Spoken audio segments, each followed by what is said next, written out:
40 minutes. That's awesome. Hey, what's up, killers? It is your final girl, Mel, and this is My Killer Podcast.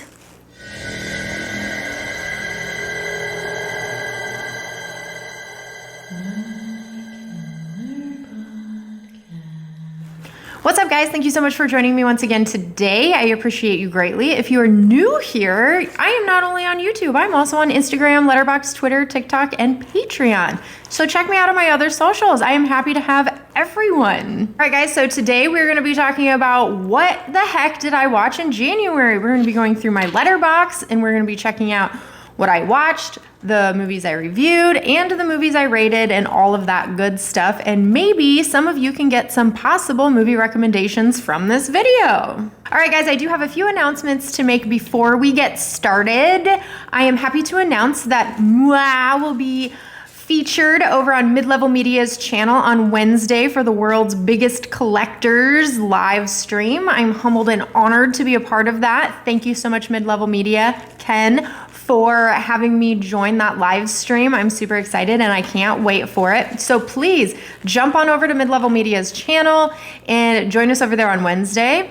Then also coming this Friday, you can catch me over on Bacon Pew Pew's YouTube channel. We'll be doing a watch along for the brand spanking new Texas Chainsaw Massacre. So we will be probably telling you what we think about it. So that should be a load of fun. I've never done a watch along before, and Mr. Bacon is pretty awesome. So yog on over to his YouTube channel on Friday. I will link both the channels below for you guys to check out. Thank you so much for hanging with us. All right, guys, let the show begin. I'm not gonna lie to you. I'm gonna tell you guys this up front. I watched a lot of things in January, and I also watched a lot of ridiculous, out of character stuff. So I'm gonna start off with that right now. Oh, Eric, no hat. You like the hair? Anyway, all right, first up, I watched Faking a Murderer. So I'm not gonna lie, I'm gonna put this out there right away. I thought this movie was gonna be a bummer. I thought it was gonna be a bad movie, just a really terrible found footage style film, and I didn't have very high standards for it when I went into it, but I ended up being pleasantly surprised, to say the least. It wasn't that bad of a flick. It's about these two guys. They find this series of videos online of this other person who looks like he may or may not have killed someone, and they're convinced that he did. So it's basically about them going on a journey to try and prove that he did kill somebody. But it ended up being a lot of fun. It got a little out there towards the end, a little unbelievable, considering the whole movie was kind of being set up to be this really believable thing. I gave it 3 stars and a heart because I did enjoy it, and it was kind of just a fun little flick to watch, so I do recommend that one. Next up, we got Antlers. I did actually really enjoy this film. I wasn't sure what to make of it going into it because, you know, you guys know me. I don't like watching movies where there's child abuse and stuff like that in them. This movie had a little bit of that. So there is some trigger warnings in here, but they're just, they're touched on and they're mentioned, but they're not really shown. So it's not too bad of a watch. I did give it 4 stars and a heart. If you watched my 10 best movies of last year or whatever, you know this one ranked fairly high. So this is a high recommendation from me for a very interesting horror. Next up, I did finish Hawkeye, the TV series, or the first season or whatever it was. It was okay. You guys know me. I don't dive into the Marvel or DC universes very often. When I do, it's mostly like the weird stuff like Deadpool or Venom or Blade or stuff like that. But it was a decent show. I appreciated it for what it was. I gave it 3 stars and a heart, so that is a recommendation for me to watch it if you dig that kind of stuff. The next film I watched was Don't Look Up. No, okay. This one was kind of a bummer. I went into this movie thinking it was something it was not. And that's where I think this movie failed me. I went into it thinking it was going to be a comedy, and it wasn't really a comedy. It was more of a drama. It was kind of long, or maybe it wasn't even long, it just seemed long, and I was just ready for it to be over. There was one really funny scene after the credits, so if you do watch it, stay until after the credits. There is kind of a funny scene there, but other than that, I wasn't that excited about this one. I did give it 3 stars and a heart because I do recommend watching it to form your own opinion. As I understand it now, this film is on the nominations list for Best Movie or some crap like that. I don't believe that it deserves that nomination over something else, but that's what it is. And then I stumble into I went down a rabbit hole here. There are reasons why I watched these movies. It wasn't because I decided to watch them. You guys will figure that out. But I watched Garfield, the 2004 version. This one actually didn't turn out to be that bad. I gave it 3 stars and a heart. I do recommend giving it a watch to form your own opinion. I appreciated it for what it was. It had entertainment value. And that's probably about all I'm going to say. And then I fell into watching number 2. I watched Garfield, A Tale of Two Kitties from 2006. This one was not quite as good. It went a little out there in the storyline. There was just a lot going on. It was very unbelievable, but I guess this kind of film isn't supposed to be believable, so I don't know. I gave it 2 stars, whatever. Watch it if you want. And then I watched Homeward Bound: The Incredible Journey. If anybody has seen this film, you know it is amazing. It's wonderful. Michael J. Fox, he does the voiceover for one of the dogs. It's a very fun adventure flick for younger people, but older people can enjoy it too. I gave it 4 stars and a heart because it's just very well done, and it pulls at the heartstrings, and it's everything that you want in the type of movie that it is. So there's that.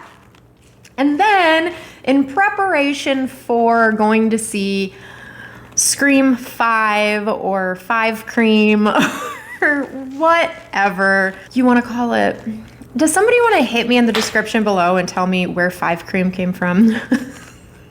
I'm very curious. I missed it. I missed the boat on it. I just know that people call it that, and people are calling Scream 6 Cream, so... Just curious. But I did go through and I watched Scream 1, 2, 3, 4. I did a written review on Scream 1. If you guys want to check it out, I gave it 4 stars and a heart. I don't really need to say anything about that one because it's an amazing film and everybody pretty much agrees about that, it seems like. And if you haven't seen it, I strongly urge you to go see it.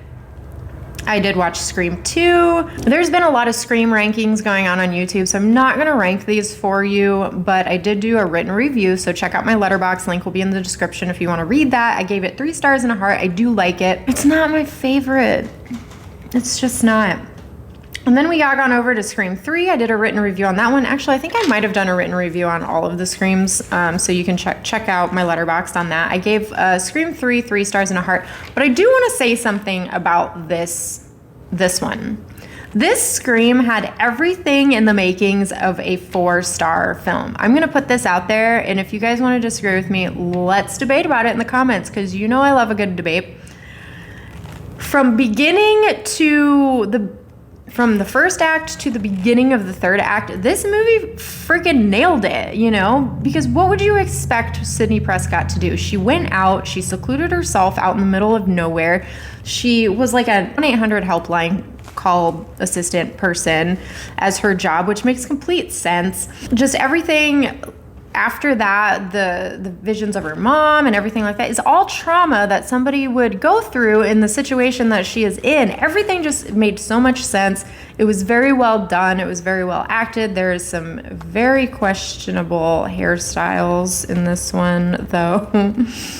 I think may have killed it a little bit. However, this film dies in the third act. The reveal of the killer in this one was by far the worst reveal out of all of them in the series, but it's also kind of funny in a way. I gave it 3 stars and a heart. If it wasn't for that third act, that I feel like Scream 3 very well could have been a 4-star movie. I mean, let's debate about it, because the first half of the movie was just really good. Anyway, I could talk about that forever, but moving on to Scream 4. This one I gave 3 stars and a heart also. I don't know how I feel about this one. It's kind of, it was a well done film. It had a good story. The acting was great, but it's neither here nor there for me. You know, it's kind of like the 4th in the series, you know? I don't know. If you guys read my Letterboxd review, you will know that I really don't know where I stand with this one. It's a good movie, but I just, in the line of, within the series, I can't place it. I don't know how I feel about it. The reveal at the end was like weird, but also understandable. The motive of the killer was interesting because it was different this time. It wasn't purely out of hate for Sydney. It was, you know, out of inner self-wanting, more or less. So that was different and it was kind of refreshing, but also, I don't know. I just don't know. So I did do a movie review for Scream 5 Cream Scream. I did not do a Letterboxd review on it though. I did a YouTube video review. So I will link that review in the description below if you guys want to check that out. But then I moved on to, I kind of got into a comfort zone, which happens to me in the middle of winter a lot, where I just want to watch comfort movies, so I did. And it's usually How Stella Got Her Groove Back is where it starts. I don't know why. I don't know why this movie is always one I want to watch. I watch it once a year. It's always kind of during the season, right before spring, because I'm just ready for it, you know? And it's about Stella. She needs a change in her life. She takes a trip. She meets a man. And they fall in love. It's a romance. It's a great film. It's wonderfully acted. The story is beautiful. I give it 4 stars and a heart. I highly recommend checking it out. It's not going to be for everyone. It is a romance, but it's a good one. I also watched Out of Time with Denzel Washington. I gave this one 4 stars and a heart. It's basically just about Denzel Washington. He is a cop in Florida, and he is trying to solve this thriller of a crime, and it has kind of a twist ending. So it's just a fun nick of time kind of film. I love me some Denzel Washington. That's also a comfort movie. I did watch Liar Liar, and I did a Letterboxd written review on this one because it dropped from Shout Factory. I gave it 4 stars and a heart. I highly recommend this one. I love Jim Carrey. This is one of his funnier films, and if you haven't seen it, you've been living under a rock, so get the hell out of there and watch this flick. Then I decided to watch The Dark and the Wicked.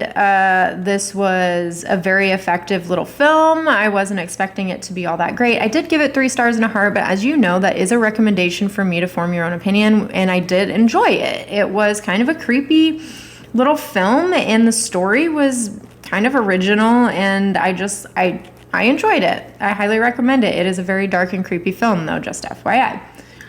Next up on the list is Teaching Mrs. Tingle. I don't know if you guys remember this from the 90s, 1990 to be exact. I gave it 3 stars and a heart. It's just a fun coming-of-age flick. It's not a horror per se, but it's more of a thriller, suspense kind of little ditty. Super fun. Check that one out. And then I watched The Djinn.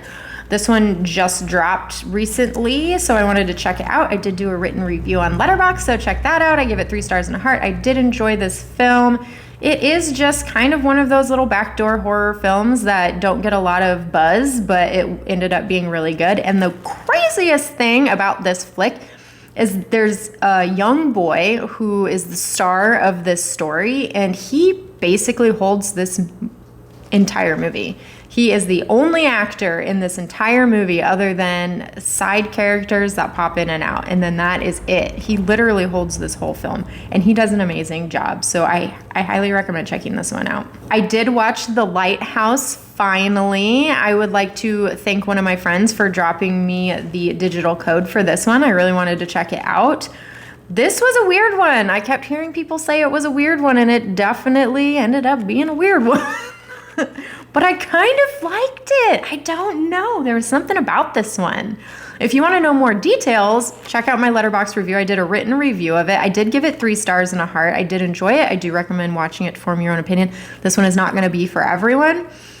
It did leave me on the edge of my seat at the end wondering what the hell I just watched and what just happened, but it also left me with this overwhelming feeling to watch it again. Like I wanted to watch it right away again. And that doesn't happen very often for me. It's usually my comfort movies that I know right away it's going to be a comfort movie because I want to watch it immediately again, and then I'll watch it a couple days later, and then I'll just keep watching it, and then every year I just end up watching it a bunch. You know what I mean? Those are your comfort movies. I didn't watch this again because I just wasn't sure I was ready for it, but it's crazy, the feeling at the end. And the very last scene of this film was like, I don't know. It was crazy out there, but I do recommend giving that a watch, but I do want to note that it's not going to be for everyone. Next up, I watched The Faculty from 1998. If you know, you know. This film is just fun. It's a coming of age flick about aliens. It's kind of a Invasion of the Body Snatchers style-y. It's super groovy. I remember when this film came out and I loved it immediately, and this one has been a comfort movie ever since. So I highly recommend it. I did give it 3 stars and a heart just because there are things that aren't great about it and whatever, but it's a comfort movie of mine. And I believe that most people will like it when they watch it. It's a little cheesy and it's a little corny, but that's just how these coming of age horror flicks are, you know? But I do recommend it. So of course I had to watch Girlfriend from Hell. I picked this up from Vinegar Syndrome. It was one of their partner labels, Culture Shock Releasing. I absolutely love this release. Oh my God, the slipcover is amazing. This film is just fun. It is absolutely fun. It's cheesy B horror goodness, and it's lighthearted, and it's a love story of sorts. I gave it 4 stars and a heart. I don't want to hear anything about it either.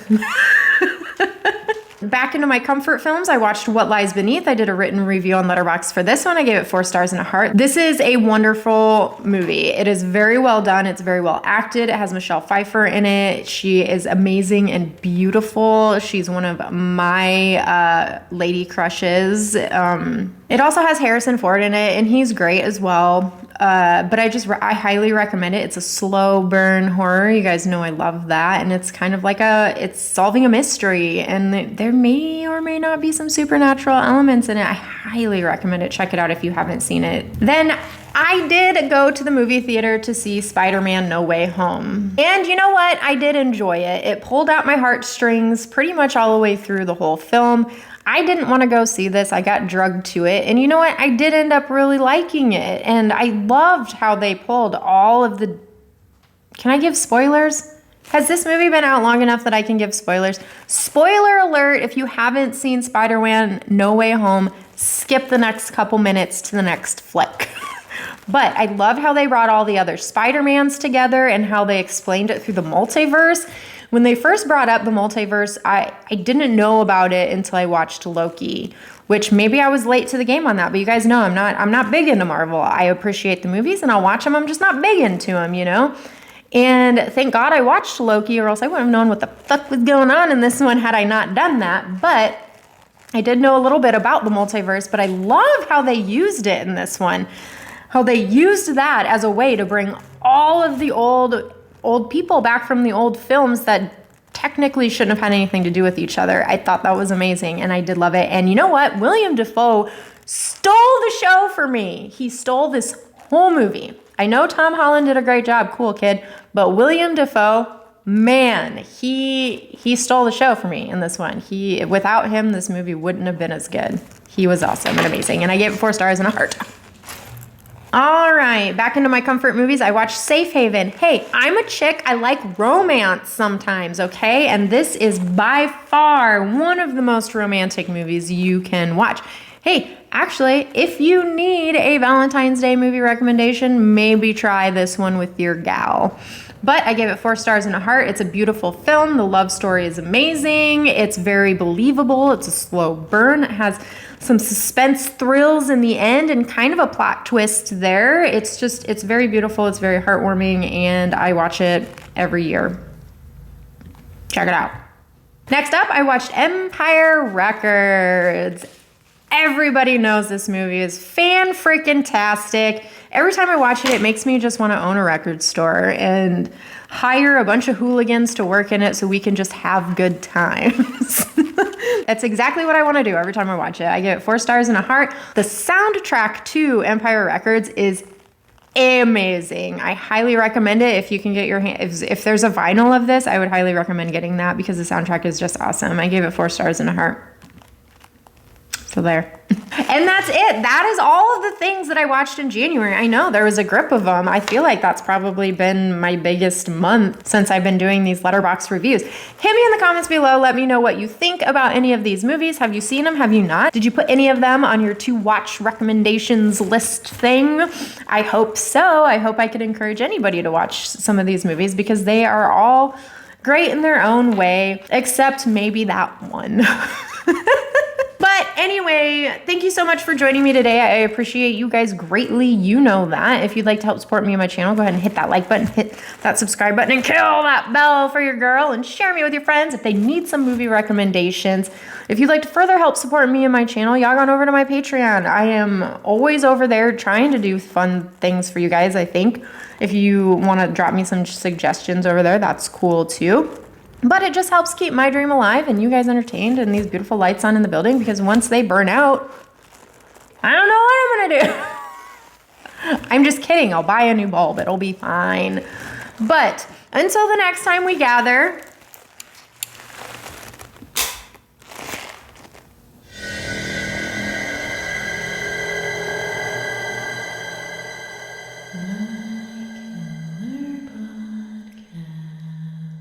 my killer podcast.